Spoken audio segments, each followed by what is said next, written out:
waxaa lagu hareeriyay askar hubeysan oo maalmo ka hor qof shacab halkan ku dilay waxayna ilaalo ka yihiin dhul xoog lagu dhisanayo oo muddo 7 sano ah ay daba joogaan dad sheegtay milkiyadiisa waxayna soo bandhigeen dukumiinti soo baxay 13 bishii Diseembar sanadkii 1987 laakiin waxaa dhisanaya rag la sheegay inay haystaan dukumiinti kale oo soo baxay sanadkii 2017 dhulkan waxa uu ku yaalaa waaxda saddexaad ee degmada Dharkeelle ee loo yaqaan Saciid Rooraaye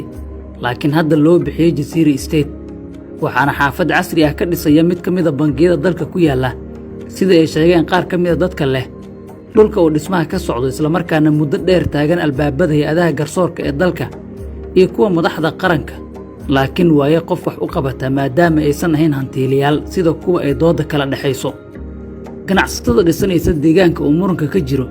ayaa dhulka ku wareejiyay ciidamo hubeysan oo aan ogoleen in aaggaas loo dhawaado waxaana intii aan duubista wadna la kulannay handadaad iyo jirdil loo geystay qaar ka mid ah dadkeena la socday taasoo muujinaysa in dadka shacabka aysan awoodin inay adeeg garsoorka ay ka helaan adeeg cadaalad ah madaxdiina aysan la kulmi karin dhulkoodiina la geystay ciidamo ka awood badan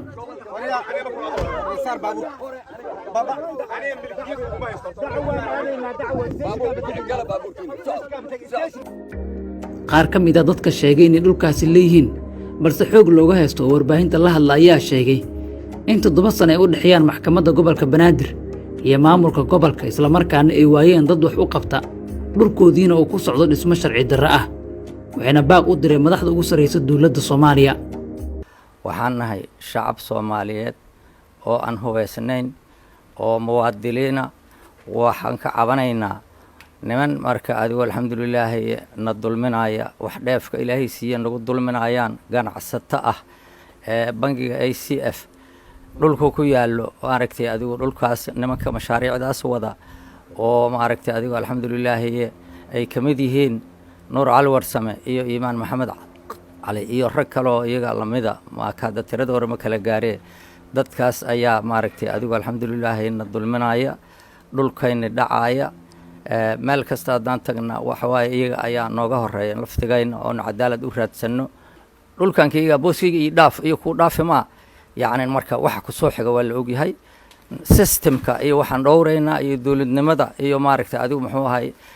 nidaamka wanaagsan oo cagta dawladdu saartay ayaan dhowreynaa maahane qofna way isaga celi karnaa maaragtay qabiilna maaragtay adigu kuma dhici karo systemkan dhowreynaa maaragtay noo dhisan iyo dawladda noo dhisan ayaan dhowreynaa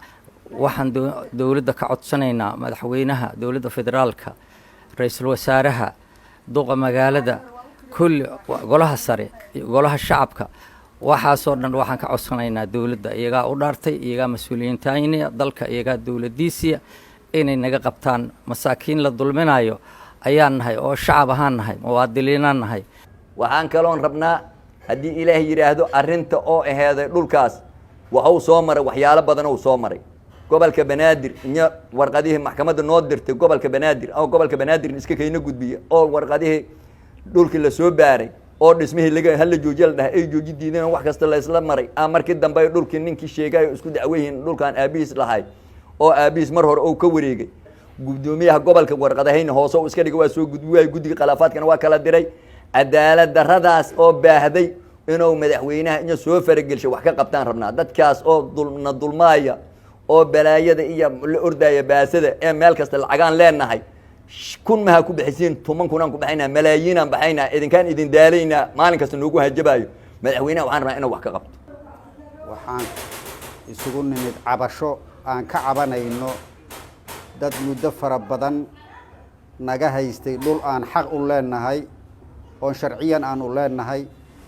oo ay nasiisay dawladdii kacaanka ee 1987 la siiyay ayaa waxaa noo diidan oo xoog raba inuu nooga qaato kambaniga la yiraahdo Jasiira Estate la baxay kambanigaas oo haddana samaystay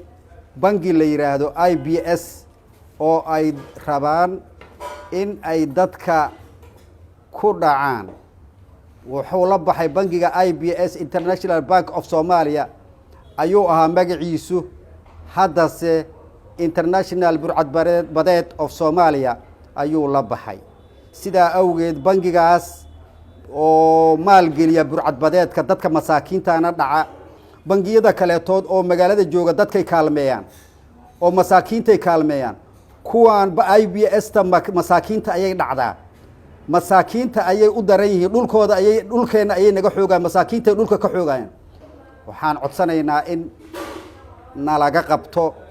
dadka uu ka mid yahay ninka la yiraahdo Nuur Cali Warsame oo alxamdulillah iyo ninka la yiraahdo Imaam Maxamed Cali oo isku bahaystay iyo niman kaleetood oo tiro badan oo iyaga kooxdooda ah, waxay isku bahaysteen in ay annagana dhacaan ayay isku bahaysteen. waxaan codsanaynaa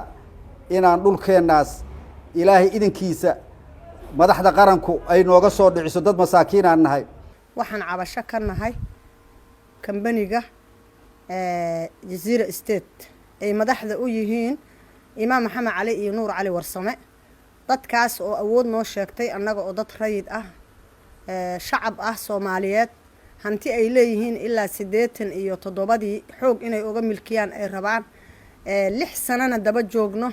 maalin walbaba markaan cadaalad raadsano ama aan maxkamad tagno ama aan sharci aadnana